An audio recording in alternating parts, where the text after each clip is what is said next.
Opa! Welcome everybody to Stavvy's World. 904-800-STAV. Call in. We'll solve all your problems. It's Christmas time, baby. We got Chrissy Christmas tree. That's it, baby. In the building. Chrissy Christmas tree. I'm here giving gifts. One of the gifts I'd like to give to you is the book, The Case for Christ. I've been reading it. Really? Yes, dude. Are you reconnecting? I'm reconnecting, and let me tell you something. Just know that I'm in a phase right now. If you see me in the street and you talk shit about Catholicism, I am in an active crusade mode because the amount of corroborating evidence that confirms not only Jesus' existence, but his miracles is overwhelming. You're kidding, right? I swear to God, dude. It is so overwhelming. It's overwhelming. It's overwhelming. And I will fight you to the death. Because I am a defender of Christ. His miracles. Give me one piece of evidence. Okay, dude. First of all, it's his birthday week. I don't want to shit on the guy, but go ahead. Let me ask you this. Let me ask you boys this right now. if I regurgitated facts about Alexander the Great, you would believe them. You would say, yes, that happened because I said it happened because I read a book about him that said it happened, right? Would you question me, Alexander the Great's conquests and all that stuff? I guess I would be. I mean, it depends what you'd say, right? Like, give me an example. Like, I'm just saying, like, if he made it all the way. He almost made it to India or something like that. Or right. He conquered Persia. Or Alexander the Great's habits. If I said, I learned that Alexander the Great, used to whatever, have sex with elephants. You'd say that's probably true. His biographer said it was true. It's true. Right. And the big thing with Jesus is, well, the books about him and his life and his miracles were written hundreds of years after his death.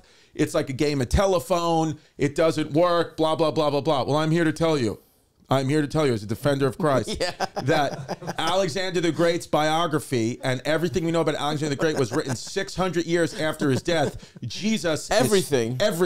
Jesus. There's not any contemporary sources. Not from this book. Okay. Oh, so I see. This is the case for Christ, case against Alexander the Great. Yes. So all your research is what the guy who wrote the case for Christ told you. Yes. Okay. All right. Great. Shout out Lee Strobel. Elders, can you just Google contemporary sources Alexander the Great? Just let's see what Google comes up with. But go ahead, Chris. So with Christ, it was even one of the books actually was written within 5 years. Contemporaries who wrote accounts of his life include Alexander's campaign historian Callisthenes, Alexander's generals Ptolemy and Nearchus, Aristobulus, a junior officer on their campaigns, and Onius Christus, Alexander's chief helmsman. So just immediately we found 5 primary accounts from his life. So there you go, Chris. No, dude. I'm not just one quick Google search. Yeah. There's 5 primary sources. I'm not listening to your Jew internet.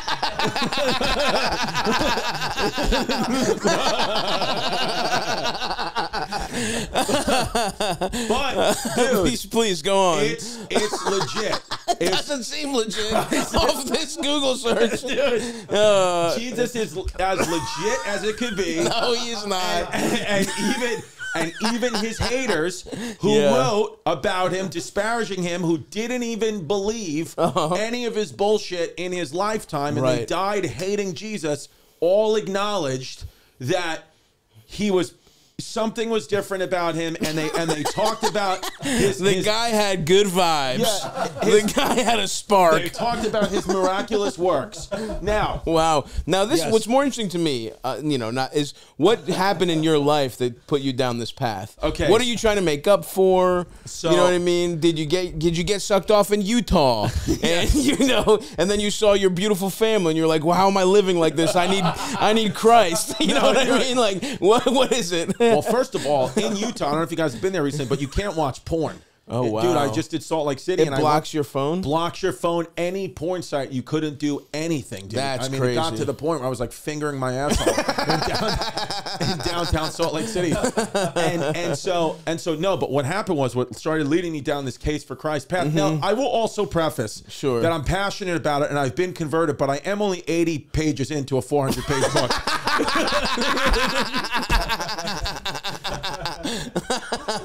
So I don't know necessarily what's going to happen next. Right. But the first 80 pages, are absolutely great. lit for Christ. Yeah. So, but what happened is And Eldest, can you just, while we're talking, look up Case for Christ. Look up who this guy is, what his historical bona fides are. Yeah. I'm sorry. The Case for Christ. So they also have a movie about it, but it's dog shit. You want to read the book.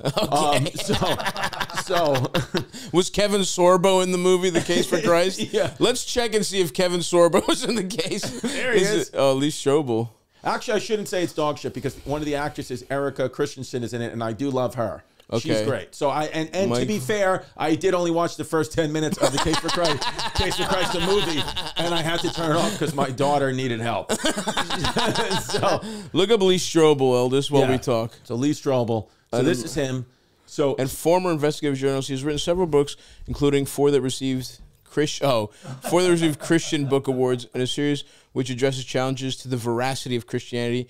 He also hosted a television program called Faith Under Fire on PAX TV, and runs a video apologetics website. And I got to be honest, as I'm reading about his career, it's still not shaking my unwavering faith in Christ, but it is trying to put little dents in it because the man who I've put my trust in to tell me about Christ is famous for his coverage of the Ford Pinto crash trial. That's what it says, involving the class action suit against the Ford Motor Company in Winnemac, India. So this is the Ford Pinto crash guy. That's when you hear investigative journals, you don't think the Pinto crash. You think fucking CIA, Watergate, something like that. Interesting. But the reason why I started to get into this is because what happened to me is I was at Thanksgiving, right? And career, going well, it's at a place that I'm happy because I'm I'm doing what I love and my family has got what they want. And then my mom started coming down on me. Oh, wow. And in front of the family about how vulgar my comedy is, what a disappointment it is to my religion, and how disgusting some of the words I use, and how the sex acts I talk about, and talking about getting your girlfriend pregnant on the first date and putting that information out there. I'm all true. Now, just out of curiosity, your mother, this is the same woman who raised you with money from the mafia, is that correct? Yes. Yes. She had no problem taking money from beatings, murders, that sort of thing. So, and it's funny, so I'm getting that because my mom coming down on me, yelling at me in front of everybody, and then I have a very flamboyantly gay uncle who's the oldest. Yeah. And then he just says, he goes, well, he waits for her to be done because it was getting dude, there was sweat dripping down my back. I swear, I had my 2-year-old on my lap just slowly feeding her applesauce while I am getting berated, just destroyed. She was kind of putting me I was a porn star. That's how she was kind of putting me forward. And there was other people there, family, friends who don't So I mean, I was just getting shit on for my comedy. So then my uncle, who is ready for this? My uncle is a world. I don't know if he's world famous. He's famous in this community. A famous cat judge. That's awesome. He judges cat competitions all over the world. Wow. He even judged one for Vladimir Putin. Wow. All over the world. So he's just got it everywhere. And then he says, and then he goes, well, he waits till he's done and he goes, well, why don't you never go to one of his shows again? Never ask him for a ticket. Never ask him to meet any of his, celebrity friends. Never get a video. Never, ever, ever go to one of his shows again. How about that? How about that? Yeah. And then I was like, hell yeah. And I'm still, and I don't know if it was just a moment that'll pass, but I started thinking, you know what I'm going to do then? Just to stick it to all, internally. I didn't say anything to my mom other than getting her more pumpkin pie and red wine. Of course. But I said, you know what? Just to stick it to these motherfuckers, what I'm going to do is I'm going to get back into religion. I'm going to case for Christ. And what I'm going to do is kind of similar to what Ari did with a Jew thing. Not that at all, but I'm going to fucking put out, I know Ari's wasn't clean, but I'm going to put out an hour of clean comedy. Maybe it's a one-man show. Are you proud of this kind of thing? What if I show you I can do this too? That's crazy. And I want to do, and I'm so motivated to do that. So the Case for Christ, reading it and kind of reconnecting with my faith was the first. And by the way, I will tell you, this is just my life. The way that I found out about the book, The Case for Christ, is from my good friend Tank Sinatra. Tank Sinatra is my guiding spiritual healer who told me, dude, you need to read The Case for Christ. That's interesting. Mine is actually Fuck Jerry. Fuck Jerry is my rabbi. Yes. So that's where I'm at, man. So I'm gonna try to put that out and be like, are you proud of this shit? Okay, wow, dude. I cannot believe you fell for this. So your mom, it just worked. Yeah. You just completely capitulated to your mother. 100%. She's talking crazy shit. Yes. You know what I mean? She's like I said, hypocrite. Your father's a criminal, yes. right? Yes. And like she took all his money. Yeah. You know what I mean? Like, but you take care of your mom, I'm sure, of course, right? Yeah. Like you still do, taking your dollars. Yes. You know what I mean? Yeah. She's taking your dollars. Yes. Like maybe let's fucking vote with our wallet, mom. Yes, if you really have a problem with these cum jokes, how about guess what? You don't get the addition to your home in fucking in Brooklyn. In Brooklyn, yeah. I'm not going to buy that lanai for you. Yeah, but it's just like you completely were so out of spite you're going to do this. Yeah. But I don't know, man. It just seems like, I mean, there is something going around. I do think there's just the natural arc of a human's life where it's like you get to be a fucking, you're raised in a certain way. You rebel, right? Everybody seems to do this. And then you do whatever the fuck you're not only do you rebel, then you act fucking wild. You do whatever the fuck you want. You're like, this is how my life is going to look. Then I think there's a void of meaning. And so everybody tries to fill that in. And I do think there is, we're kind of at the age where for some people that's like going back into religion. Right. And I think that's maybe a little bit what this is here. But it's just like, come on, man. You're a history guy. You know what I mean? You know scholarship. You know what actually happened. And it's like, look, I don't want to, if you're religious, whatever. But it's like, to think that, Christ did miracles is so fucking stupid. It's so fucking dumb. Dude. To think some fucking guy was like, ooh, fucking zombies were coming up and shit like that. And it's like, you just know that didn't happen. Dude, here's the thing. Like I said, I'm only 80 pages in to an over 400 to 500 page book. But I'm telling you, so far, I went to church last Sunday, and here's what I will say about going to church. Like everything's like, all you do is hear like Andrew Huberman and these guys talk about like meditation, how important it is. And I believe, but I cannot do it. I know that I could, but I'm telling you, I can't. When I sit down, my eyes closed, I'm so afraid of the dark. I'm like literally afraid of my own eyes being closed because I'm in the dark and I can't do it. And I always think someone's going to like stab me and a ghost and I can't do it. But what I have found was, church is like meditation to me. Like I'm sitting in there for an hour. I'm listening to these, what I right now firmly believe actual historical events that happened that are being read aloud from the New Testament by Father Henry from St. Saviour's. And so shout out to Father Hank. Shout him out. And so I've noticed that it's like calm me down because it's like I'm not on my phone. I'm not looking at it. Listen, there are really interesting benefits to church for sure. There's like,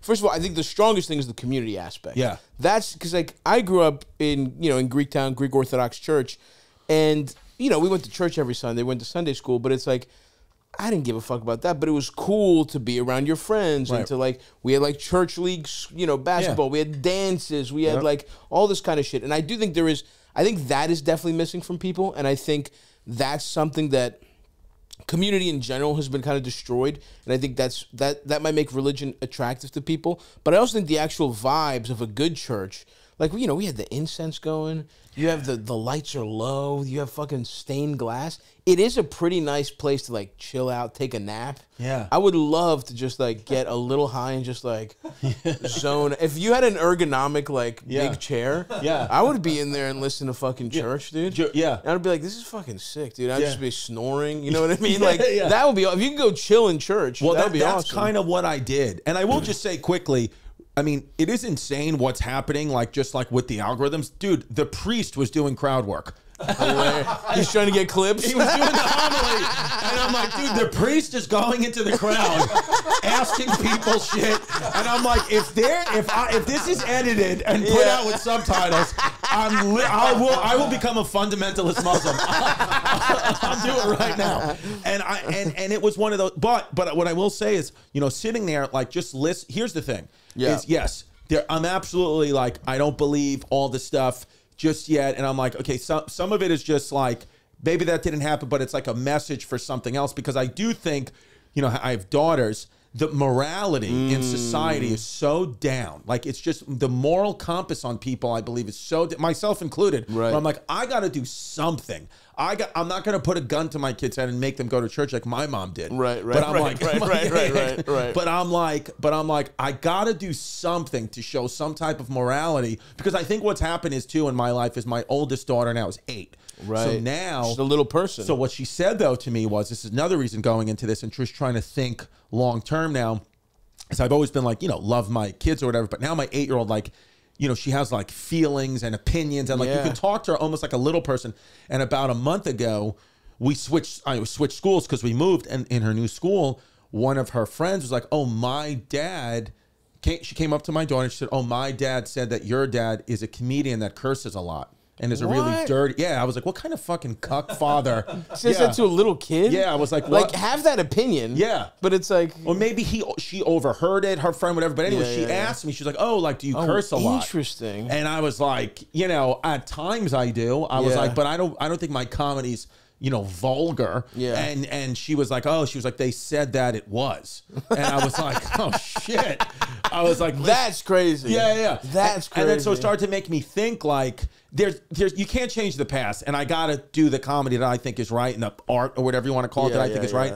But I was for a long time in my life just being like, I'll say whatever I want and get away with, it's freedom of speech, and I got my fans and they'll support me, and I'm Chrissy Chaos and blah blah blah. But now I'm like, yeah, but the only thing that would like crush me is if my daughter was like, "Hey, I'm not proud of the shit that you're saying." Hack. Your daughter's like, "Hey, try writing a little bit, pal. Enough with the gay Puerto Rican shit."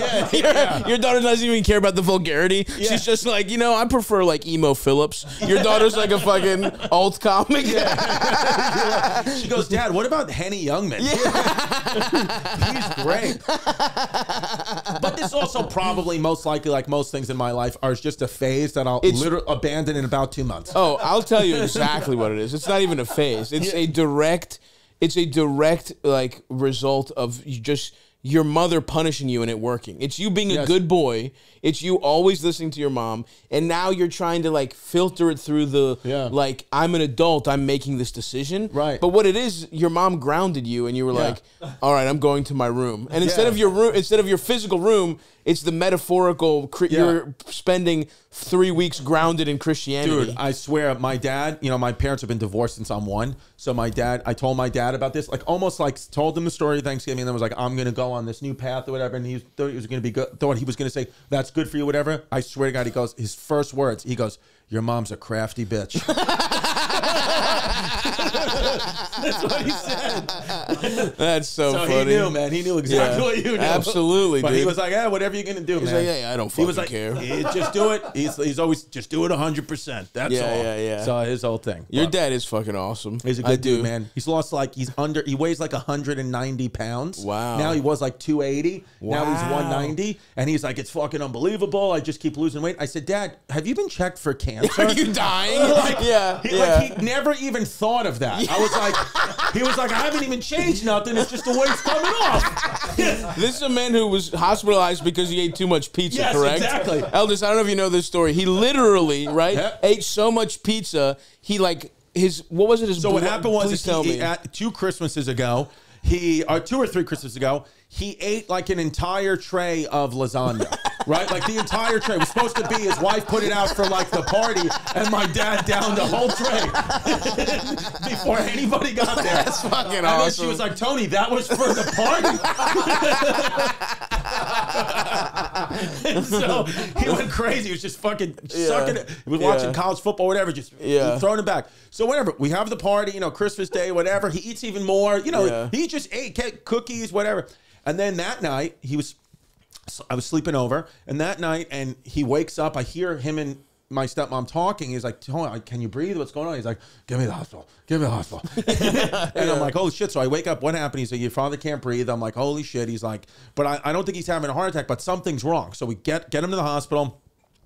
They hook him up to the machines, whatever. The next morning, one of the doctors comes and says, listen, unfortunately, like, he's okay for right now, but he does have congestive heart failure. The beginnings of stage 1 congestive heart failure, honestly, he probably has like a year or two. Like, people just don't live long with this. Basically, what's happening is, he explains to me, he said, basically what's happening is he's, got so much swelling in his heart that his blood, his heart can't pump the blood properly because of years of overeating and blah, blah, blah. His blood is so thick. Yes. That he's not even having a heart attack. Yeah. He has made his blood so fatty and thick yes. that his blood cannot pump it. It cannot pump. His blood literally turned into regatta.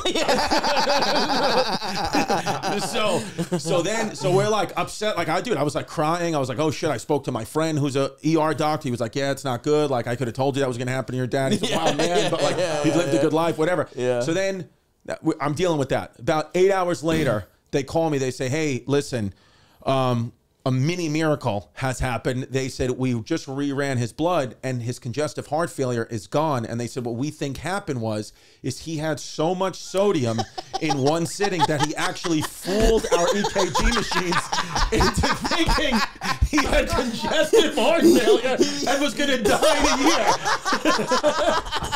That's so awesome. To be those levels of fat are like, I'm like, I feel like I'm a guy in like junior college watching fucking Michael Jordan. I'm like, wow, that would kill me. I could never do that. Yeah, That's it expanded his heart, the amount of sodium, and then once all he had to do was they gave him, they're giving him water and diuretics because that's what was going to be the kind of treatment for that anyway. And then his levels just went back to normal because he just pissed out the sodium from the entire tray of lasagna and plate of cookies he ate.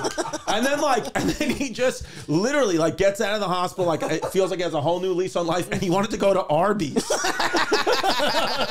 First stop. Doesn't want to kiss his grandchildren. Dude, but my stepmother would. So my stepmother, the only way to control my dad loves my kids, his grandkids. Yeah. My stepmother made a rule, and it actually worked, where she would say, Tony, you cannot see the kids unless your blood sugar is below 110. Wow. So she would test his finger, and if it was above 110, she's like, that's it. I'm taking the kids away. That's so that motivated him to not have that last cookie. And then she'd be like, do you want to see Delilah? Do not put that cookie in your mouth. And then she'd test his finger, and if he was under 110, he could come. That's crazy.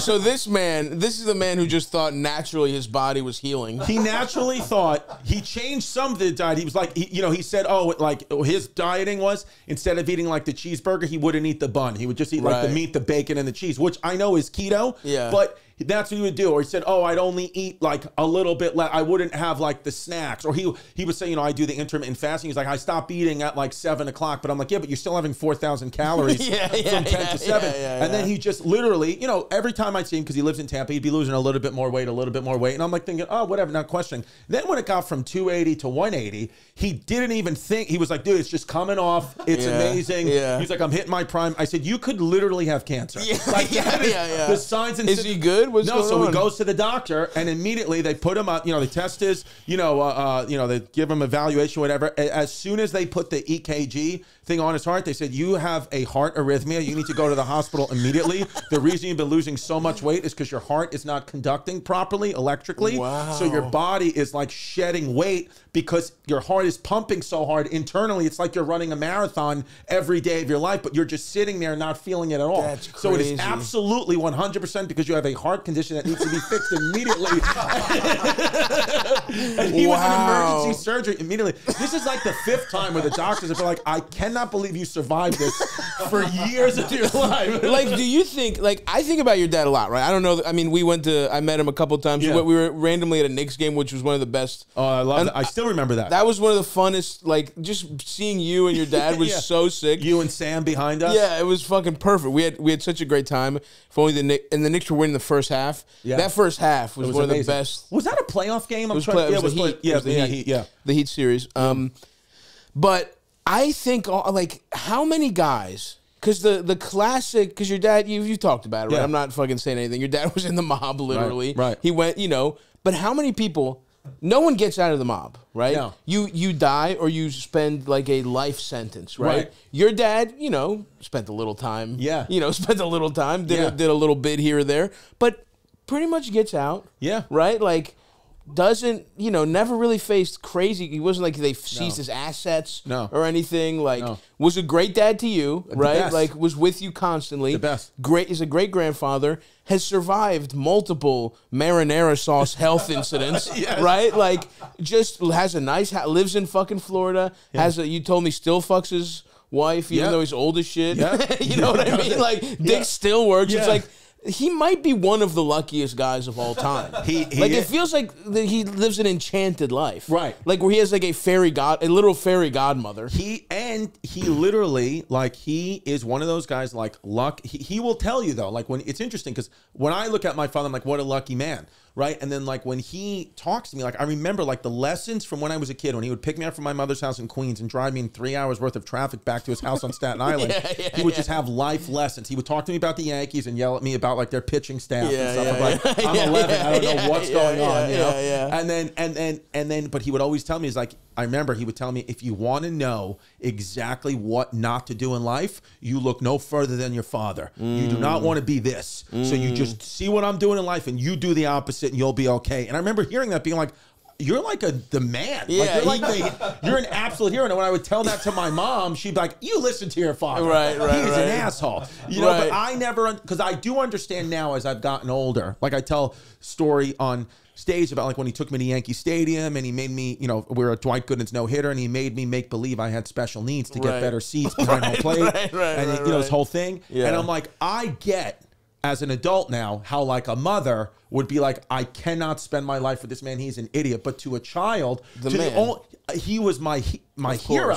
So it's like, so I never saw him that way. But as I've gotten older, like I almost tell him, like, I am on your side. I will run into a burning building for you. But I 100% agree with mom for divorcing you. Right, right. She had to do what she had to do, and I get it. But he's an interesting thing because he doesn't see what we see, you know, and there is a part of my comedy that, of course, I embellish to make him this superhero guy. The lasagna stuff is word for word. But that's what I'm saying. You know, embellishments aside, embellishments aside, this is a guy who was straight up got out of the mob and like didn't, you know what I mean? Yeah, like he was, well, because the thing is with him is like he wasn't, because he's like half German too, so it was like that Ray Liotta thing where it's like he never really was like a made guy. Like those guys you can't get out.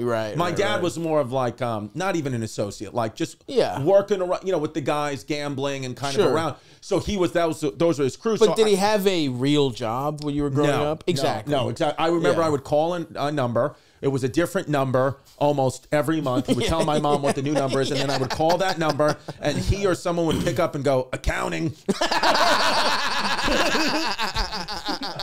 That's what it always was. And I didn't know what that, and I was just, okay, I guess accounting, and then I would start talking to my dad. Right. And, so. But, like, you know, that plus, like, constantly getting pussy, right? The second. What was the weird thing? Like, as soon as he divorced your mom, who did he date her, like her sister or something? Or no, he when he was with my stepmom for like 35 years. My mom divorced him, and then I didn't know this. My dad, so like they divorced, and like my mom still lives in the same house that I grew up in, and I just thought like my dad like always lived in Staten Island. I just thought like he immediately got thrown out of my mom's house and just went to Staten Island. But he's like, no, he was like, I was living down the block from you above the bodega for like 5 years. He's like, you don't remember any of that? I said, not at all. He goes, dude, I lived there for 5 years just to be like close to you. And then I moved to Staten Island when I met your stepmother. Wow. So yeah, no, see, the good thing that I have with my dad is the good life lesson that I have is I have what a good relationship looks like and what a bad relationship looks like. I have 35 in my dad. I have a 35-year marriage with my stepmom who like everything just works and they compromise or whatever. And then I have what the divorce relationship looks like and see both sides of that. So sometimes with me, like, you know, I'm like with my relationships, like I'm like, am I in the good one or the bad one? Sometimes it feels like I'm in the good one. Sometimes it feels the bad one. And it's funny. There's been certain times where like I've been talking to my dad about like my relationship, and you know he would say, "She's giving you first wife energy." He would say, so that sounds like a first wife right there.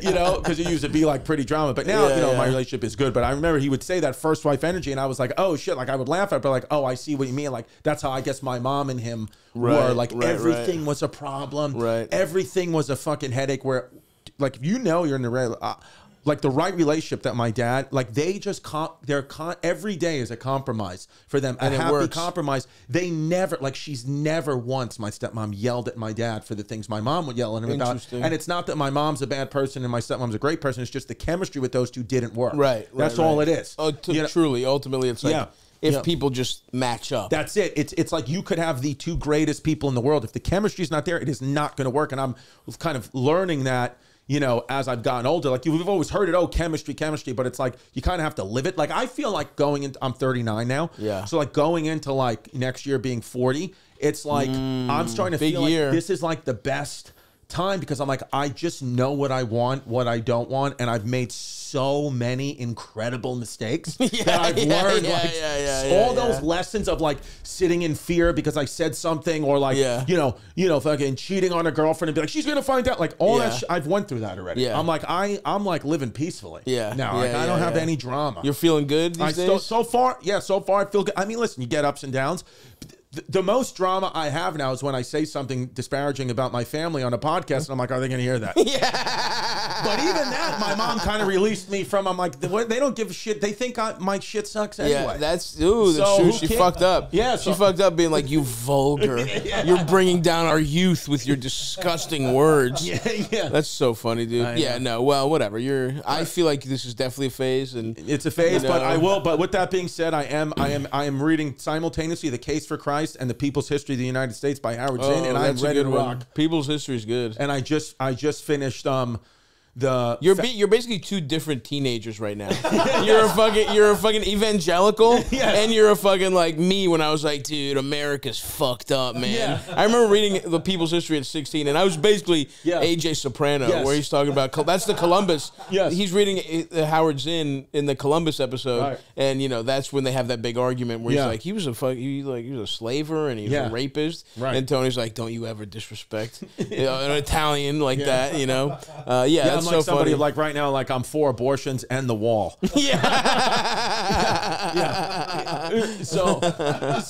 So, and then I just finished too. I read the history of like the myths of the founding fathers, like basically the myths of our country, and that was fascinating. And how they're not true, they're all bullshit. How they're all bullshit, and how like the same way like marketing, like America, we are the master marketers of marketing products, and you know we're the only country that puts like blood pressure medicine as like a campaign ad. We're the only people that do that.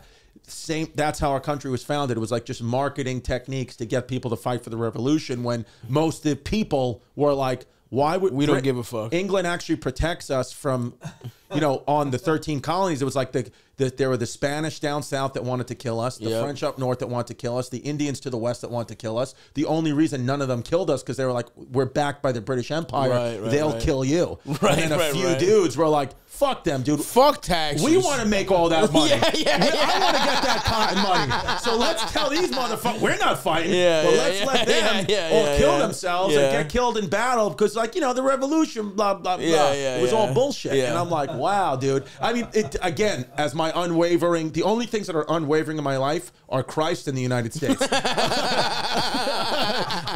So I don't care what you tell me. If that book disproves Christ, if this book makes me, I will never not be an American or a fucking Bible-thumping Christian from this day forward. So your kids aren't in like Catholic school? They're in Catholic school. Oh, they are in Catholic school. They're in Catholic school because I felt like I have girls. So it's like, there's never been a priest. The priest never diddled a chick. Yeah, and every girl I know who went to Catholic school wasn't sucking dick by 14. That's for sure. Like they're not getting diddled by priests, but they are out there. I love that when my daughter's Catholic school. Their mom is like a wild Latina girl with a tattoo on her tit, and their father is just a comedian who talks about getting fisted in the ass by his uncle.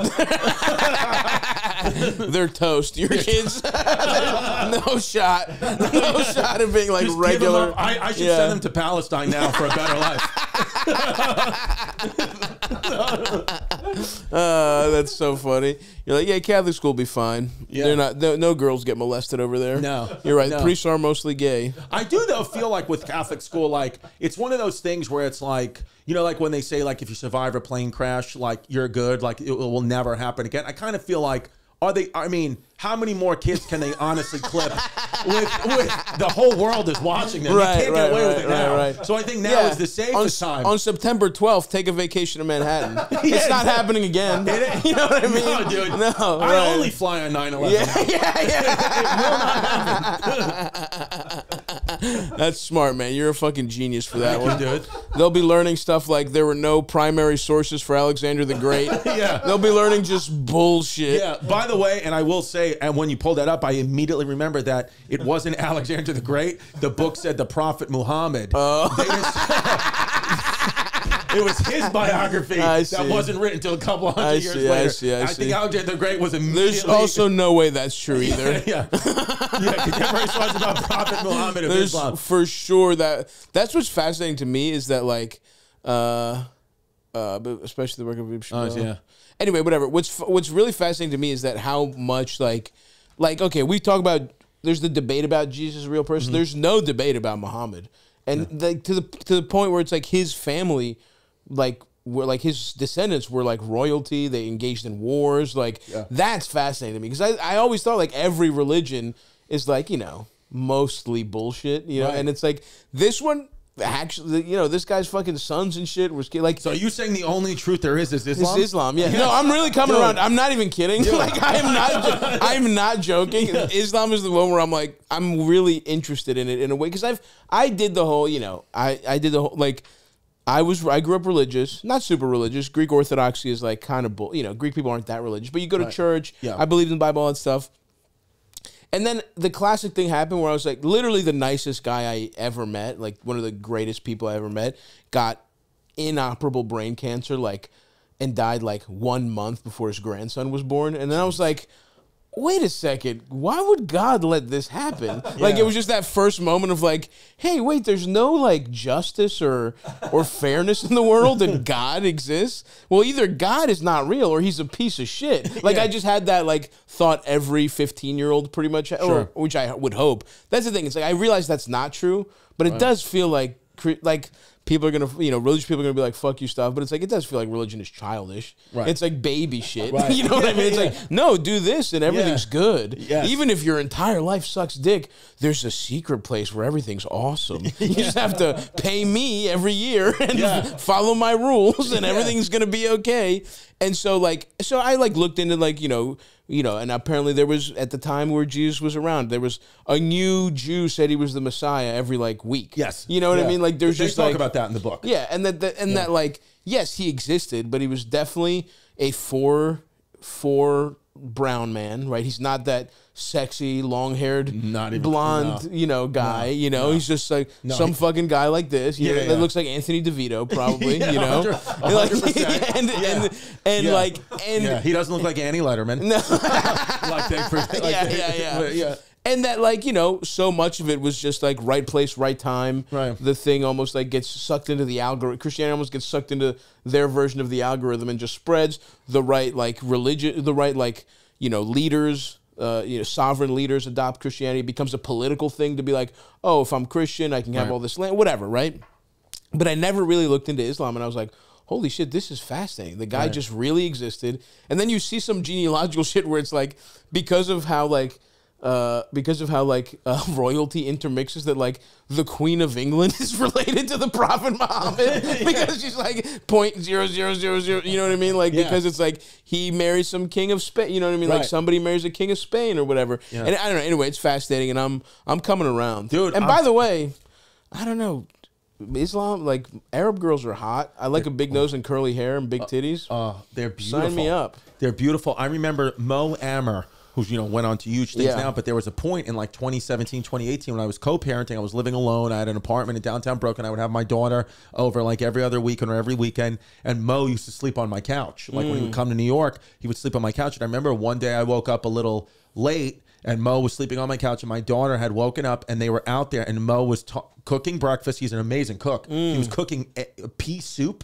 He makes like lentil soup. Makes an amazing lentil soup. He was making lentil soup and eggs for my daughter, and he was talking to her, and my daughter was sitting there with her blankie listening about how the only truth is Islam. I swear to God. I swear to God. And he was not doing it as a bit. And how the Prophet Muhammad is the only one who lived in recorded time, that's the one to believe. I swear to God, my daughter was sitting with her piggy and blankie, just looking at him with bed hair, and then like just listening. And I was like, "What are you doing?" I will call the FBI. And he was like, "Dude," he was like, "I'm just trying to save your daughter, man. You're gone. You're toast. You no chance for you." Yeah, he said there was some religious show on TV, and she was just watching. He was like, "Oh, what do you know about religion?" He was like, she was like, Jesus, Santa, and and so he was like, "Let me talk to you about it." But it was interesting because Mo, like when you talk to Mo, like when he talks to you about like Islam and stuff like that, about like why the women cover their heads and all that, it's all like based in kind of good. Like they're like, oh, the women cover their head. Like you look at it as, look at these women not being free, but it's really protecting the woman, because he's like, they know that hair and eyes and the body, basically puts men into a psychosis. All right, now we're getting a little fucking. Now it's all right. And so historically, it's very interesting, but that's one of the most retarded pieces of logic I've ever heard in my life. It's like, men can't help themselves. It's literally the religious version of like, what was she wearing? You know what I mean? It's like, it's a religious version of you asked for it. Yeah. But that's what he said. And again, I probably am, paraphrasing it and making it all wrong. But, right. Yeah, something. But whatever. You're saying the only truth is Islam. I'm saying Islam is the one where I'm like, interesting, you know? Because I was reading about a book about like how the Bible even started, and it's like, it's interesting to think like, I guess the Jewish Bible that, Christianity and then everything is kind of based off of, it's like, those motherfuckers just got their shit kicked in. Oh, yeah. Like, they got completely fucked up, and the only reason that civilization survives is because they wrote a book to rationalize their losing. Right. Like, they wrote a book about like, oh, yeah, we fucked up, like God, we fucking displeased God, and like, and usually once your fucking little village, whatever, gets destroyed, all right, well, we stop existing as a civilization. Yeah. But like these nerds wrote a story about losing, and even like when you go back into history and like you take like the Crusades, it's like I thought. Like, because like you would hear like in the neighborhoods I grew up in, like, hey, fucking dirty Muslim. And then you think like, oh, like it's been kind of subconsciously brainwashed into my head to be like, those people are dirty, we're clean, when it's like the opposite was true 100%. Historically. And how disgusting Europeans were. They said that the Islamic community, like in Constantinople and like all that, like thank you for using the right name, Constantinople. Sure. They I know. Fuck the Turks. They were like clean and like knowing how to bathe themselves, where like the thing, they didn't even need a lookout. They did not need a lookout. I read this one thing, the Islamic army didn't need a lookout for the Christians because you could literally smell them from 1 to 2 miles away because of how disgusting and barbaric they were, and they didn't even think about showering. But then somebody in like modern days would be like, oh no, we're clean. It's like no, you're disgusting. We're Christians. You're disgusting. We only learned how to bathe like in the 1800s. Right. Absolutely. So. Yeah, and they could actually, the flip side was actually true of Muslim armies. You could smell the cologne from 2 miles away. That's how the Christians knew they were coming. You could smell the Axe cool body spray coming all the way through. That's very interesting. So what's going on for Christmas? We got the kids. What are we getting the kids, man? We got the kids. So what we got, the children, right now. We're talking 8. What are the ages? I got a 13-year-old stepson, an 8-year-old daughter, and a 2-year-old daughter. So the kids, scooters, clothes, things like, they don't want, we're going to get, we got my stepson VR goggles, and my girl was like, you think this is a problem? I was like, don't go in his room. He's jacking off so fast with those. So fast, it's crazy. I was like, dude, it was one of those things where I was like, you're not going to stop it. You might as well just make it more fun and safe for him. Because he's going to find a way, so just get him the goggles. So we got him the goggles. The 2-year-old, we got her like a little ice cream truck, little stuff. And then my girl. 8 is, that's the one. 13 is whatever. 2 doesn't know what the fuck's going on. An 8-year-old at Christmas is like, that's prime Christmas. So we got her like I said, like new scooters, clothes, like all these things she wanted. She wants like, LOL dolls are big. American Girl dolls got her. You kind of have those to go. are back, huh? Yeah, you got to go. Those hard. are American Girl dolls are still around. Big, dude. American Girl dolls. I mean, that's like the whole fucking. I mean, and some of them are like, few $100s, and then you got to buy like the accessories and all that, and they lose them right away. But it's like you just have to do it. Yeah. Like I have no choice, so I just do it. And then for my girl, their mom, my girlfriend, this is like the first time I was like, you know what? Not one of the first times in a while where I was like, I got a couple of weeks off before Christmas. I'm not like scrambling to get her gift December 24th. I'm like, let me be thoughtful. And I got her, I got this thing, I saw it online where it's like this kind of like little digital kind of plaque thing almost that like kind of tells you where you guys met and like kind of, kind of makes it like, like a personalized like gift plaque with like a map and the thing. And then I realized, and the place, because where we met was this place called Place to Beach, a bar in Brooklyn. and I Place to Beach. Place to Beach. Yeah. You met at a pun. Yeah, dude.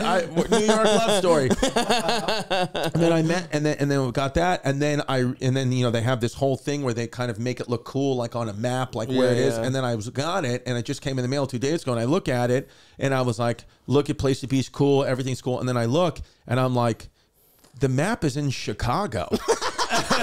I'm like, I didn't meet her. There's a different place called Place to Beach in Chicago. Well, no, what happened was you put the name Place to Beach, and then you have to put in like the cross streets of where it is. And I didn't know. I didn't think to realize like, oh, you have to change also the city and the zip code. And I guess this company's just based in Chicago. So now it's like Place to Beach, and I'm just hoping that she doesn't realize that the pin is nowhere near the actual. Not enough time to get a new one, man. No, dude, I can't do it. And there's no delivery. They said all sales are final. So that's so funny. I'm fucked with that. But so I got her that, and then I'm gonna get her a. She loves to paint, so there's this place, Paint and Pour. Sure, classic Paint move. and Pour. So I'm gonna do that like a gift. I think she'll like that because it's like a lot of times it was like it would be something expensive, but it's like I clearly got that at the mall today. Yeah. Where now it's like a little bit less expensive, but more thoughtful. But we'll see. It's also we're at the point where nothing can save the relationship. Yeah, I mean, just girlfriend when you have an 8-year-old child together and you live under the same roof. Hilarious move. Hilarious. To still be calling her your girlfriend. Yeah. Not even fiance. My dad, not even a prolonged engagement. Not even like one of those 4-year, like, she's my fiance for a whole presidential term. I know. My father will always be like, dude, even though it's a lie, just say your wife. Yeah. It's embarrassing. All the time. He's like, just say it. I'm like, yeah, but we're not married. He goes, Chris, just say it. Yeah.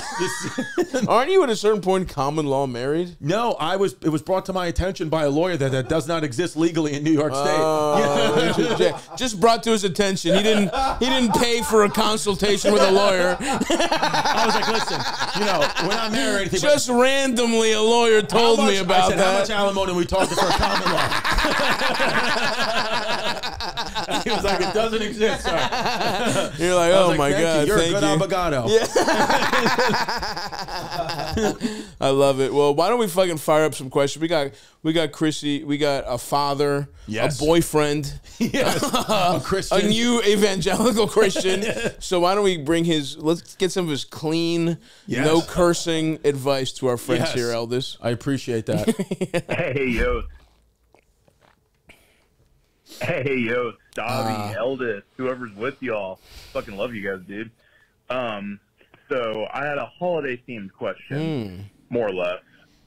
So normally I have a big, giant New Year's party, like every year. Like, that's my thing. I'm the party guy. I'm 26 years old, and I'll be moving to a new town because I started a new job this year. And I'm moving in the spring, probably end of February. But my training, I'll be out of town for over New Year's. But my birthday is January 14th. Way too much background. And my birthday is he also sounds kind like of he's a big deal 45 to me. divorced. And I was wondering how pretentious would it be to have a late New Year's party / birthday party? And how douchey is it to, like, at midnight or at like 11:59 be like, 5, 4, 3, 2, happy birthday, Absolutely like, is that not. too conceited? Dude. But I don't know. Tell me what you think. That you guys. sucks. Thank you. That's what I think. Bye. Yeah, I mean, first of all, any grown man that wants to celebrate their birthday is a borderline retard. I mean, you have to have special needs to fucking be a grown man. Yeah, and be exactly. Like, celebrate my birthday. Exactly. Any grown man who's not going to WWE Raw for his birthday, it's unacceptable. Yeah, dude, you better have a helmet on and be biting me if I got to celebrate your birthday as a grown man. Yes, absolutely. You should be able to hire a Spider-Man and you think it's actually Spider-Man Yes. if you're a 27-year-old who's celebrating his birthday. Yes. And okay, look, man, you're the big New Year's guy. That's another thing. Is like you're 26.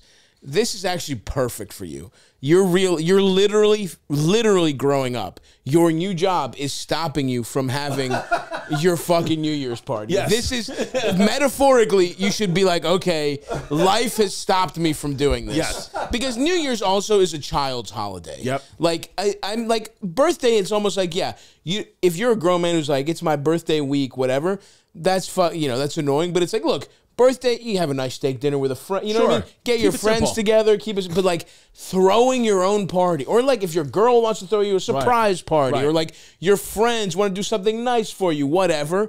But yes, these are two things that children do that you are being stopped by. And look, I would say if the training wasn't happening, I would almost be like, all right, this is a good opportunity to have like one last New Year's party in your old town, and then you leave that behind. But you don't have that opportunity because of the training, right? So if you want to have a good, here's what you could do. You call it a going away party because that's acceptable. Yes. Going away / birthday is acceptable. Late New Year's birthday, it makes me sick to my stomach. To be Also, honest dude, with you. I hate to break it to you. There's no late New Year's. It's New Year's, motherfucker. The fuck are you talking? You're gonna have a countdown for your 27th birthday?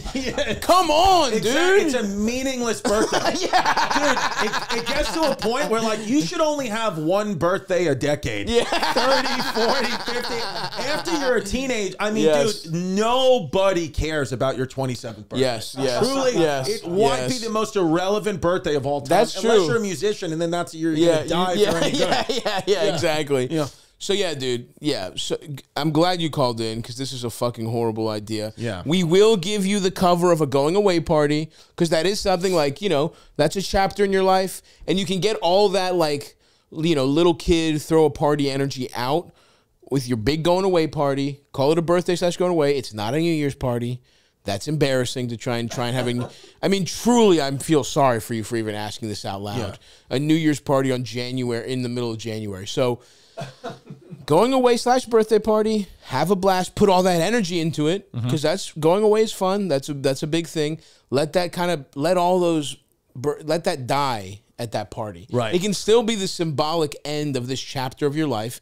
And then from now on, if you still want to be like a hosting guy, you can't. What do you have? You're going to be 28 buying 100 red Solo cups? Are you fucking kidding me, dude? You're going to be buying Bud and you're going to be Natty Light? Yeah. You know what I mean? You can't be doing that shit anymore, dude. And if you still have the hosting, because listen, there's nothing wrong with being a guy who likes hosting. Right. But it's like, it's got to become barbecues. Yes. It's got to become poker nights. It's got to become dinner parties. Yeah, some type of theme. You can't be having ragers at 28. It's fucking weird, dude. It's embarrassing, dude. It's really embarrassing. So good luck. So don't kill yourself. Thank God you called us. Yes. Imagine getting the text like, hey, having a late New Year's. Imagine, out of the context of this, somebody calling you and being like, hey, Chris, please come to my late New Year's party on January 15th. You'd be like... I'd be like, I'd rather denounce Christ.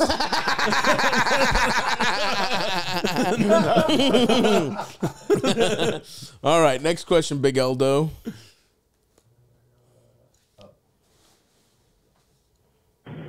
Hey, Stav. This is Chase from the great state of Illinois. I have a question for you. So I have a friend who... essentially had sex with a chick, unprotected, did not finish inside of her. She claims to have been on birth control at the time of this happening. Of course, again, this is me calling in. Inside of her. She claims to have been on birth control at the time of this happening. Of course, again, he was unprotected, but he didn't finish inside of her, didn't do anything like that. She was on birth control, at the time. My question is, and this is the only time he's ever had unprotected sex with a chick in his life, and like I said, didn't even finish inside of her. She claims that she's pregnant and that it's his. He completely believes her, and he's not questioning her. But my question is, should he question her? I mean, what's even the statistic possibility of not finishing inside perfect of someone guy to have this while they're supposed to be on birth control one time and then producing a baby? Right. I don't know. I want to know what you think about whether or not he should be really pressing this, because he's not pressing this. He's fully accepted this as his child at this point. Right. And I'm the only one Oh my asking God, questions. I'd fucking I want to know kill if I'm wrong for asking questions. Chase. Thanks. Chase, thanks for the question. I'm going to say what we all know is that you're the friend. This is as classic as it gets. I have a friend who coincidentally did exactly what I did 3 months ago and knocked up some chick, and I'm not sure if the kid is mine. That's what he's saying, right? Right? He's saying he pulled out. She was on birth control. Pulled out. She's pregnant. Yeah. Had the baby? So you had a child through birth control? Yes. But did you bust it? You treated yourself to a bust or no? No. The second one, yeah. The second one, yeah. First one, no bust. The first one, dude, I swear, dude, I pulled out. I fucking pulled it all out. Wow. And it just, because the truth is, Chase, is that, There's a little pre. As much as you want to believe, it's not only the pre, it is the pre, there's sperm in the pre-cum, but as much as you want to believe that you're only coming when, like as soon as you pull out, like, yes, that is the bulk of it, but you're consistently pre-cumming the entire time you're in her. So depending on how much sperm is in that pre-cum, you could be dropping what could accumulate equivalent of a load with fully pulling out. And, it could have been in that, hour to 2 hour range a month where she can absolutely get pregnant, the egg's at its lowest point. And birth control, they say time and time again, it's like 97% effective. So it's not impossible, and it's probable that, because what he's saying, did they have the baby? No, she's saying she's pregnant. They haven't had the baby. I feel like... Because what you can't... so if you're still pregnant... Sorry, I zoned out because I was like, really? No, because... I was just like thinking about some of my own decisions, and I'm like, God damn, is what he's saying true? Yeah. I wasn't even listening. It was like the fucking Saving Private Ryan ringing in your ears. It's like a SpongeBob thing when it's like, oh, wait, fucking for Disney. real? Yeah. I gotta change some of my habits. Yeah. So it absolutely... My 2 kids are living proof of it. But what you can do is something that, because in the beginning of my relationship, when we had to kind of, we weren't sure about the baby and all that stuff, just because what I had no choice but to do this, and I think you're in the same boat, and I was worth it, is you can, while you're still pregnant, get a DNA test from they have to do like a bit of a procedure, like take blood from her and like it's a bit more invasive, but they could just swab the mouth. Everything's better for a guy. And then they can confirm with 99% accuracy if the baby is yours. Oh wow. Because that's what he's worried about, right? I would say yes. That's the main question. It's like his friend is just going along with this. And if I'm in this situation, I would need to know for sure. Yeah. I would if you did that, right? I did that, and did it respectfully. It was like one of those things, like I'm not accusing. It's just as cool as can be. She was like, this is good. And a woman should also understand where you're coming from. Because she was like, look, there's obviously, like, it'd be a miracle, like, this baby could be Jesus. I'm like, that would make me so happy. Because I do believe. She was like, if it was somebody else's, because I've only, been with you. But I was like, I fully respect it. But, like, for me, I just need to know. Yes, this might be the Immaculate Conception. So I think if you present that to her and she's like, no, then I'd be like, okay, what the hell's going on here? Right. Yeah, I would say if the question is simply a matter of should this guy be questioning, then yes, he should be he should dot his I's and cross his T's. Sure. We're talking about having being on the hook for a child. Right. And look, he might also just like this woman and be like, we often in a misogynistic way think of the woman trapping the man. Yeah. His friend might be a fucking loser. Yeah. Who might be trying to trap this woman. He doesn't want any questions. Yeah. Right? We don't know. Yeah. But yeah, if this was me, I would be in a tough spot. Dude, I mean, that's what my relationship, I would say I trapped her. I would say 100% because I liked her so much when we met. And I felt so beyond insecure because she had a child already from a previous relationship. And I was like, the only way I'm going to feel even to this other guy is I got to have a kid with her. And I made that decision in an hour, and I did it. Wow, wow. The secret. The secret. You were like sitting there, you're busting, and you're just trying to guide your sperm. You're like, you have like a mind connection with your nut, and it's just like, you guided Delilah, half of Delilah into the egg. Yeah, you want your insecurity to go away, dude? Don't pull out. So I think though that's what he absolutely has to do for his own well-being. But here's the thing, and you can get pregnant on birth control. It is absolutely possible. Yeah, even when you pull out. Drew. Yeah, even when you pull out. Yeah, I mean, and again, also, this is an odd question because let's take him for face value and say he is asking about his friend. You can't control what your fucking friend does. No, dude. Like if let's say we're in a situation, the eldest I can see pulling something that he's happily married now, but he's an odd man. Sure. And I could see him in some weird way, just this happening to him, me being like, fucking check. And I'll just be like, hey man, it happened. You know what I mean? It's like, what can I do to him to force him? You can't change the way your friend reacts in a weird situation. You gotta be like, hey dude, Stavvy and Chris said you should really get that test. Yeah, exactly. Yeah, the guy's like, oh, really? Yeah, dude, control what you can control. Yeah. That's the path.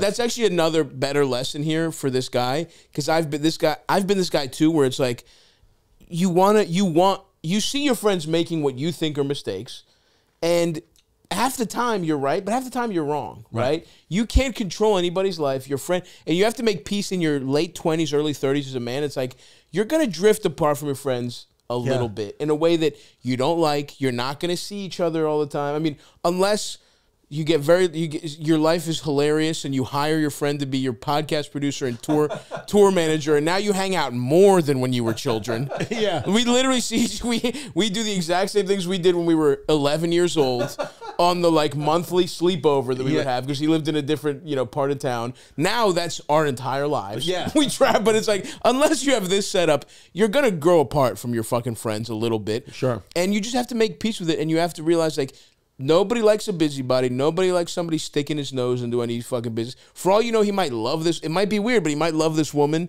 and they might get fucking married, and forever she'll remember you as the guy who thought of her as the whore trying to trap his friend. You know what I mean? Like, it's just like, you have to take your cues from your friend. That, and like, don't be like that overbearing friend either. Like, you should be here for your friend when he's needs your help and wants to talk about this, do it. But like, don't butt in and be like, I think you should do this. Don't give unsolicited Don't give ultimatums. Advice. Don't do that. Unsolicited advice. Just support him. Just support him the whole way, and or else it starts to get like annoying. And I'm starting to think that you are the guy who wanted to throw his 26th New Year's Eve birthday party. I'm starting to think you're the same dude.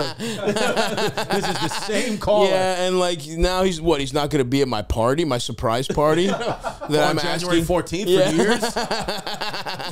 Year's. All right, good luck, but good luck to you. Good luck, more importantly, to your friend and that woman. Good luck to the baby. Raise it Christian. Christianity.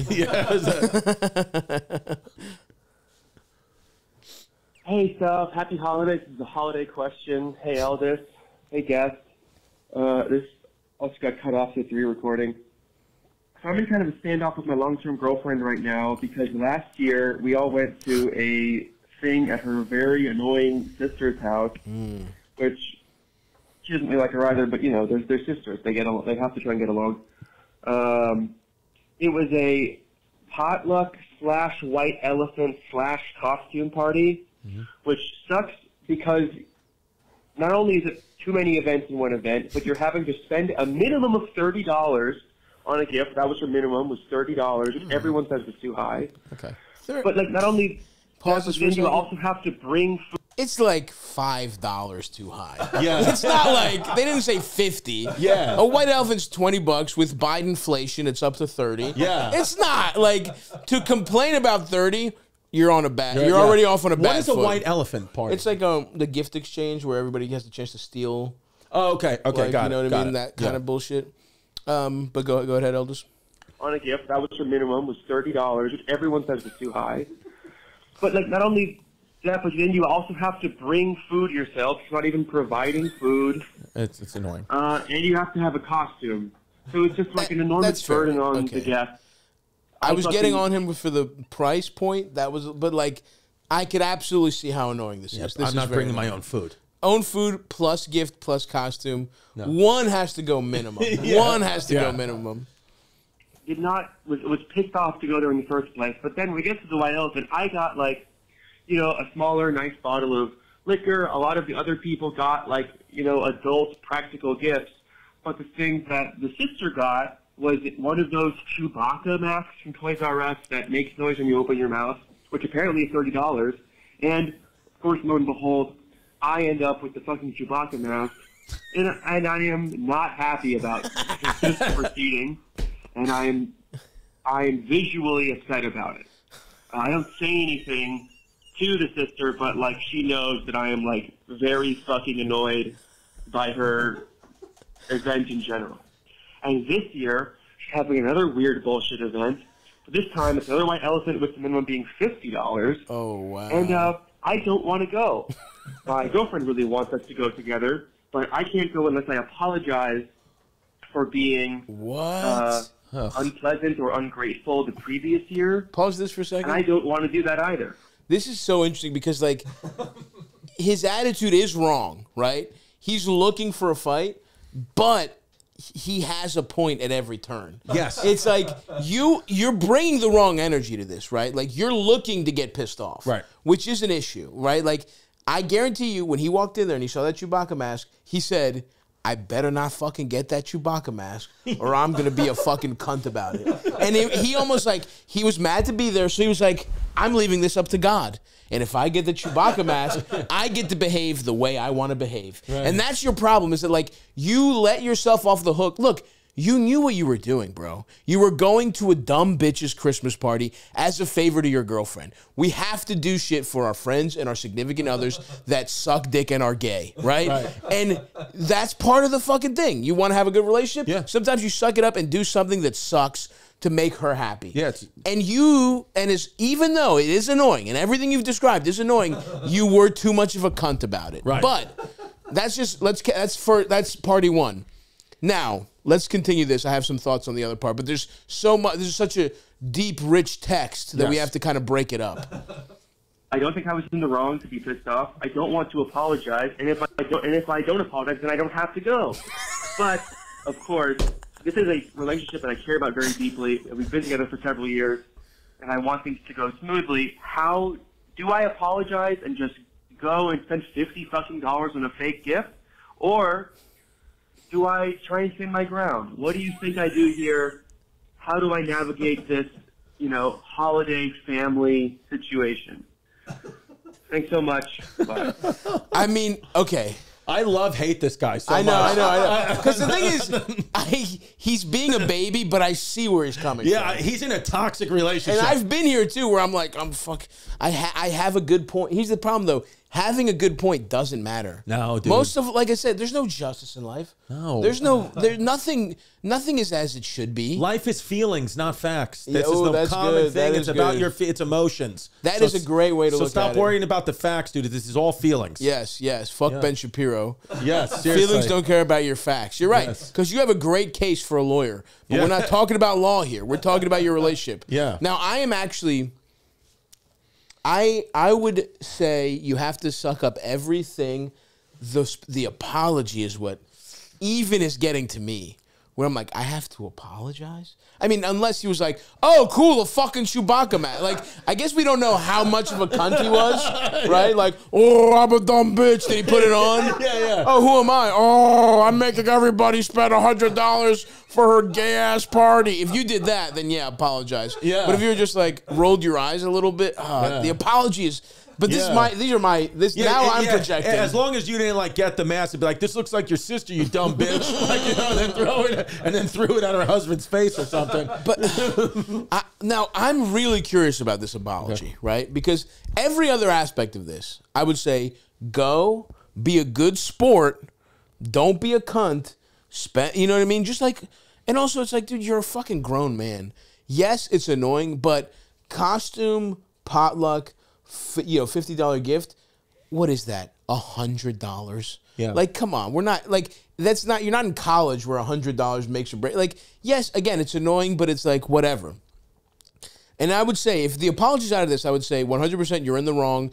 You overdid it. You were being too... See my previous answer about, what I was talking about the previous year of just like, it's annoying, but you should have just sucked it up for your girlfriend. The apology I'm very curious about. Because every other aspect, I would say, just go and be a good guy and like laugh and smile and fake it, whatever. Who's asking for the apology? Is it the sister? Is it your girlfriend? His girlfriend saying that we have... Right, that's what I was thinking. Like, also, does it mean like he just has not spoken to or seen this sister like in the entire year? Right. Have you made this weirder? Like, that's the thing. Because if you have, if you've done this and you've made it a little weirder, and probably ultimately the answer is yes, smooth this over. Right. It's not worth it. Right. It's not worth it. This is just the one part that, like, if it was me, I would, because I have, I tend to fucking like I have anger issues that I've pretty much dealt with, but there's times where I've acted like a dickhead, and then the smoke clears, and I'm like, my bad, I fucked up. You know what I mean? Like, but the apology would piss me. Even in that case, the apology would piss me off. You make a good point though, where it's here's my advice: if you have to think about this, right? Like Stavvy said, who is making you apologize? Because there is this thing called spotlight bias where you think everybody's thinking about you all the time at all times, and you created the situation. People might not be thinking about it at all. We always think the spotlight on us. So if there is nobody is actually asking you to apologize, but you're assuming you have to and then creating this narrative, don't do anything. Just move on and be happy, because people forget shit and they'll just see good energy and they'll respond to positive energy. If it's your sister... If it's her sister or your girlfriend who's saying you need to apologize, then I would do like a fun apology. I wouldn't make it dramatic. I would go in there with the Chewbacca mask from last year, say, I was such an asshole about this thing. I apologize for my actions. Truth is, I fucking love this thing. And I'm having a good time in here, and I'm hoping to get something similar. Let's have a good party. Here's your $50 fucking... buy a $50 lightsaber to the fucking party. I got you a $50 gift card to Sunoco. Because I did gas guzzling before. And then, but don't make it dramatic. I don't think, people get so like bent out of shape with like an apology. It's like they can be fun. Like you can disarm it right away. You can disarm it. You walk in and you're like, sorry about it. I was just, I've been thinking about, I was just an asshole. I was having make up reasons. It doesn't matter. Be like, I was stressed out. It's fun. I'm looking forward to it. I can't wait. Sorry about that. Can't wait to see what we get this year. Whatever. Just like, but I do wonder, like, it's crazy that he must have really been an asshole. If his girlfriend is because there's two things. He either really should apologize, or I guess three things. He should really apologize. He was a complete dickhead and he needs to apologize no matter what. He wasn't that much of a dickhead. His sister-in-law or girlfriend's sister is a dumb bitch who's digging her heels in and saying he has to apologize to me. In which case I would say, do the light apology. Apologize and just be a good guy and just take it on the chin for your girlfriend. Now the third option is, and this is a sleeper that we haven't even considered. The girlfriend is forcing him to apologize, and it's like well, what's going on here? Right? Does she want an apology to her, or does she want an apology for? Has her sister not even asked for the apology, but she thinks it would be a good thing to do? Right. So. But from even his recollections, his girlfriend is not a dumb bitch, right? Right. It's just the sister. Right. It seems like the sister's the problem. The more math I'm doing, every negative point towards the apology feels ultimately not worth it. No matter what it is, whether it's girlfriend, whether it just feels like you have to go fucking take it on the chin. And let's also say you were being a fucking baby. Right. You were being a fucking little baby. Yeah. Oh, I didn't like Chewbacca. I wanted Jack Daniels. Shut the fuck up, dude. Yeah. It's a fucking dumb... You knew what you were doing. You were being a baby. Now's your comeuppance. It might be a little extreme, but, you have to pay back with interest, you know? Yeah, I would say, because when I'm rereading, it says... I can't go unless I apologize for being unpleasant and ungrateful the previous year. So it sounds like the girlfriend is saying you need to apologize. So if that's the case, then just do it. Do it, because if you don't do it, what's going to happen is if you don't do it and you put your foot down and you stay firm on this, you're going to slowly break apart this relationship, because the sister's going to hate you, then the family's going to hate you, and then before you know it, you're going to lose your girlfriend, which might be your grandmaster plan. I don't know. That's true. There's a little bit of like this definitely could be the start of the end of your relationship, 100%. without question. And I will say, if you don't want that to be the case, and you want to, let's say you want to marry this girl, this dumb bitch is going to be in your life as your sister-in-law. You don't want to come off as the guy, because she might pull a dumb bitch move, a real one that matters at some point. Yes. And you don't want to be the boy who cried cunt. Yes. You know what I mean? Yes. Like, you want to save your, hey, your sister's a dumb bitch, we can't go along with her card. You want to save that for when it's like, you know, something important, some potential family disagreement. Dude, you don't want to be a bad guy now. We're all impressionable. So it's like, you got to understand, when shit goes wrong in your relationship, she is probably going to her sister and her friends and her sister's friends and family. So you need those women to love you and show what a great guy you are, and how this is actually the perfect opportunity for you to be the fucking man, dude. That's a good point. You could get it to the point. Uno reverse card right here. Exactly. You could get this to the point right now where you were in the hole and you came up and showed you were such a man. Double or nothing, baby. Let's go. That you literally went from like 0 to hero like that, and she has got your back to anything, dude. You could literally cheat on her with her mom, and her sister will be like, I fucking love this guy. Yeah. He's a real man. So I would say apologize and do it and mean it. Good point. But you're actually getting all the power. You think that you're apologizing and giving them a win, but you're the one who's winning. I agree. Yeah. Yeah. And at the end, at the end of his question, we see he's like, look, having said all this, I love my girlfriend and I know you have to do it. So you go with that attitude, know what it is, have a good time, and you might be able to go to flip it, Uno reverse it. So good luck, buddy. Good luck. Don't be a little baby who's mad you got a Chewbacca mask. Yeah.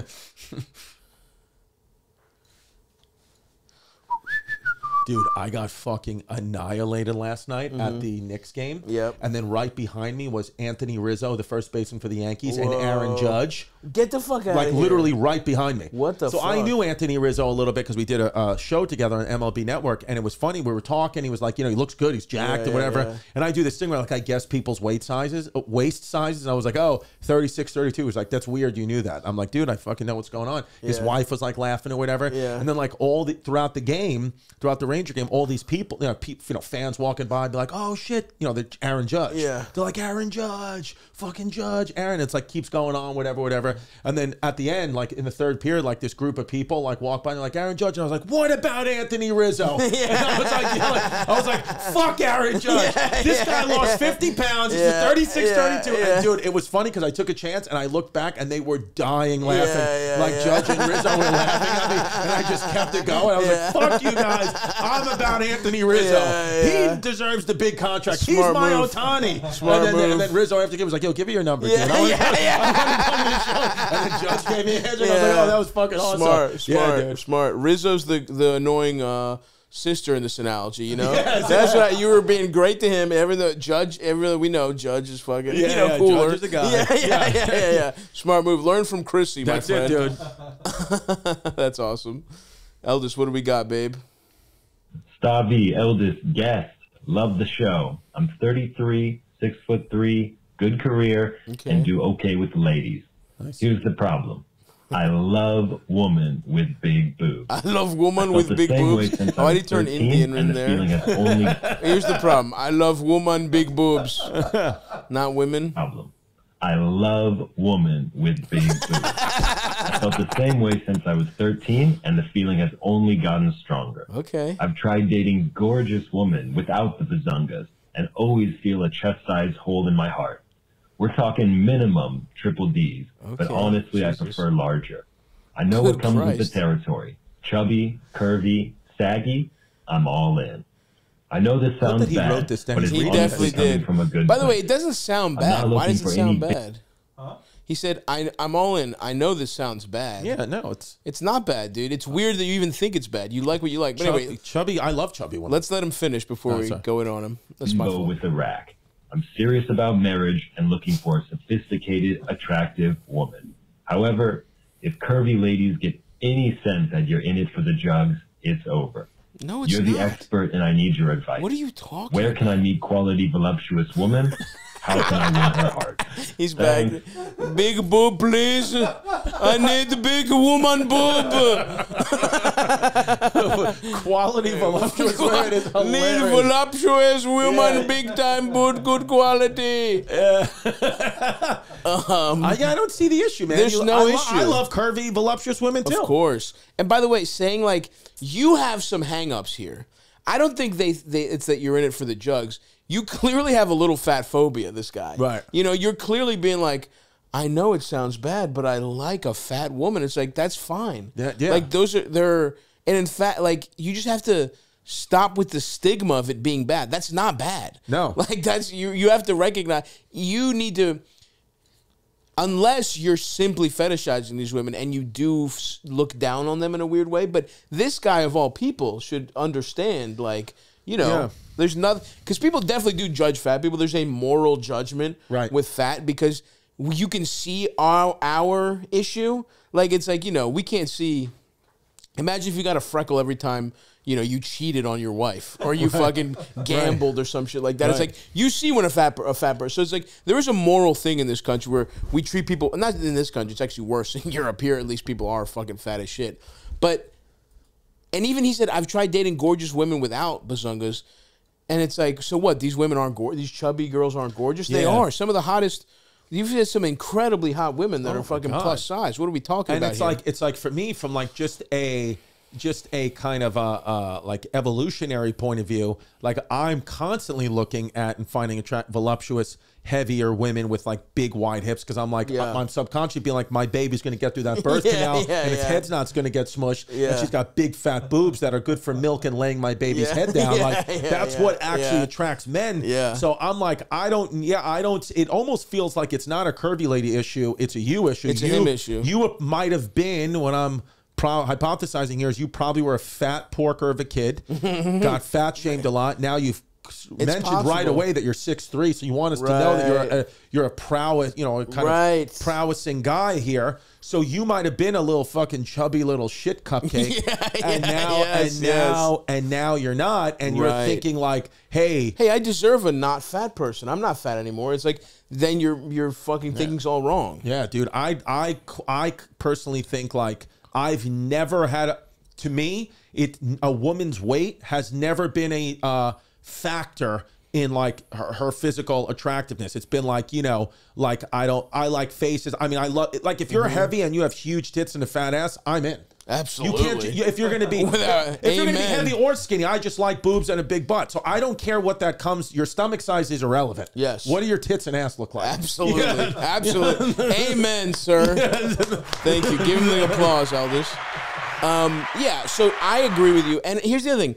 If you are just a good dude who just doesn't, if you get this like fetishization thing and you claim, he's saying he's not just looking for anybody with a big rack, take this thinking away and then like, I think you'll actually find you're playing at an advantage here because of our society, fat people aren't treated as well. Right. Chubby girls don't get hit on as much. And if you just don't treat her like a sex object and you treat her the way you treat anybody else, any other hot woman, and you're trying to get to know her, and you say you're serious about marriage, all you have to do is do that, and you're actually playing at an advantage because these women are mistreated by our society. Yep. So when somebody's just nice and you just happen to like somebody who looks like that, you just have to make sure not to bring that weird. Maybe what you're picking up on is not that once they find out I'm into the boobs, they're gone. Maybe they're picking up on your weird energy towards fat people. Yeah, like because you have that came through in your little pre-written statement. Yeah, so that probably comes through on a date. Yeah, maybe on the date you're being like you're so beautiful for a fat chick. Yeah, and that's why you're feeling you can't say like, that. Wow, He's like, I really do think you're beautiful. Yeah, like, seriously. Yeah. I know people might not say this to you a lot, but I think you're gorgeous.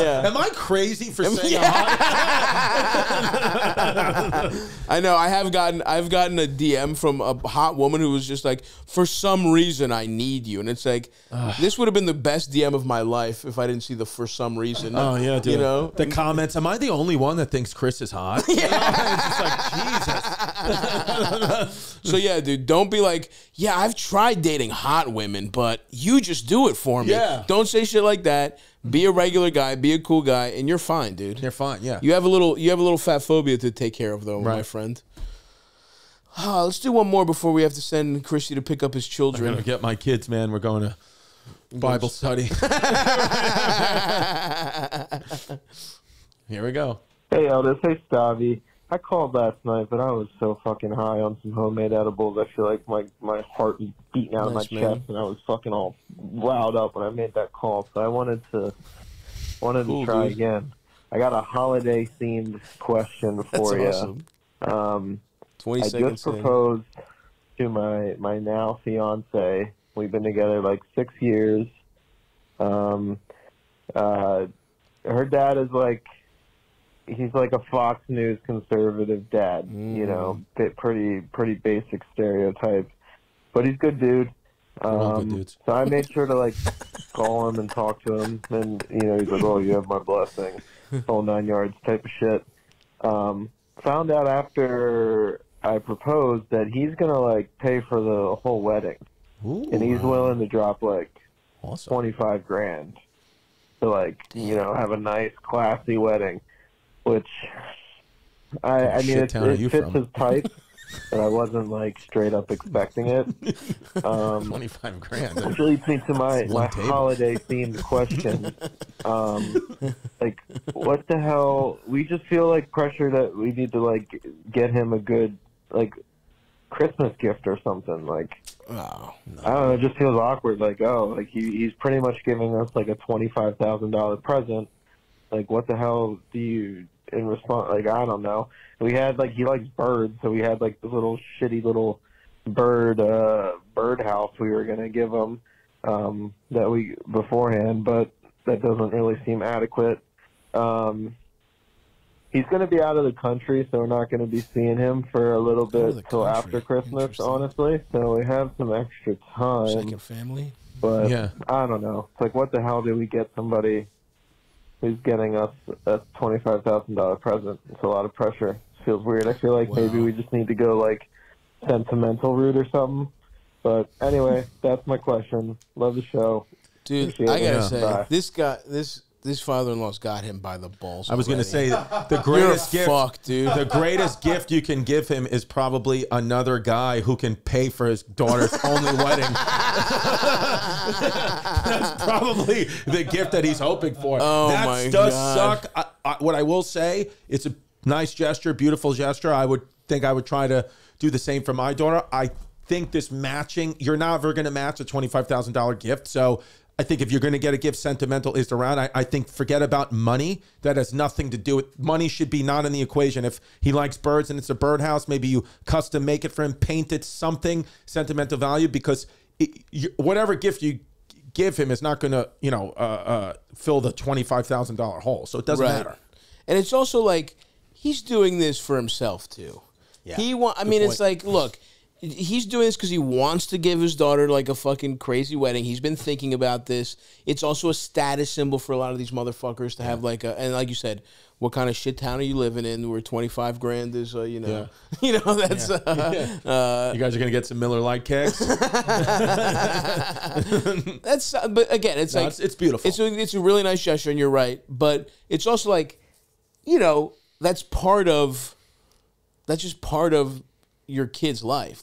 He's going to, sure, he could give you nothing, but I wouldn't let this trip you up. And in fact, I think already starting this as you're indebted to this guy, it's a weird energy to have. It's he's just being a good dad, and he's, you guys, you seem to have a pretty good relationship with him, and just get him, I would say get him a slightly better than normal present, but nothing fucking crazy. Nothing crazy, and just be genuine, as I'm sure you are, with the thank you to him, because he knows, and it's what it is. I would rather do $25,000, put that in a down payment in a house for me, dude. That's the thing. Yeah. This guy didn't give you 25 grand. Yeah. He's fucking throwing a party to stroke his own ego, too. Yeah. Right? He didn't give you $25,000. And by the way, he definitely didn't give it to you. If he gave it to anybody, it's his daughter. Exactly. It's you're just along for this fucking ride. You don't want to seem ungrateful, but you also don't want to seem you know, if this is a Fox News dad, you don't want to seem like you're completely subservient. He wants to know that his daughter is with a man. Yeah, dude, if you're willing to get him a gift, bring him the head of a Palestinian kid. That's what he Yeah, a guy like that would like that. You're right.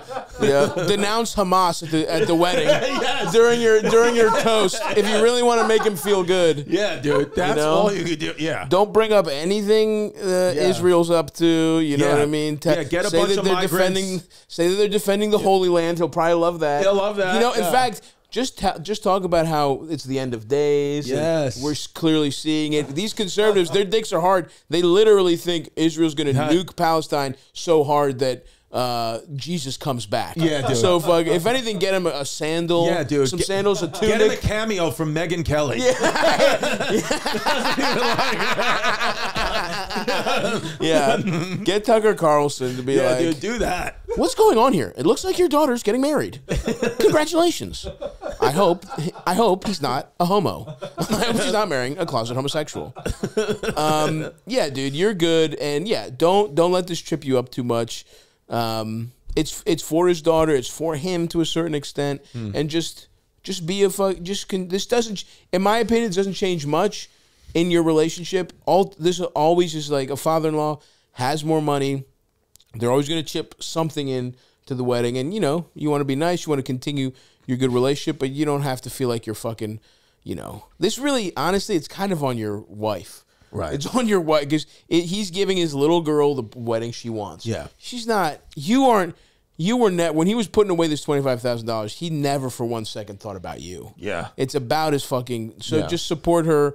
She's got to call the shots. You got to support her, and you just have to be thankful and like continue your good relationship, respectful relationship with him. That's pretty much it. But you don't want to. You also don't want to.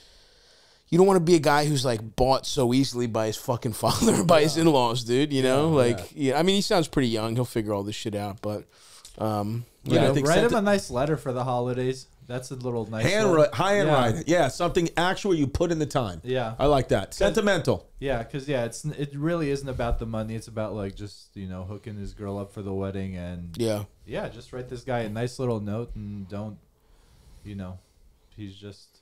Again, like Stav said, it's like for the daughter. Yeah. So you're good, man. You're good, little buddy. Don't worry. Don't sweat it too much.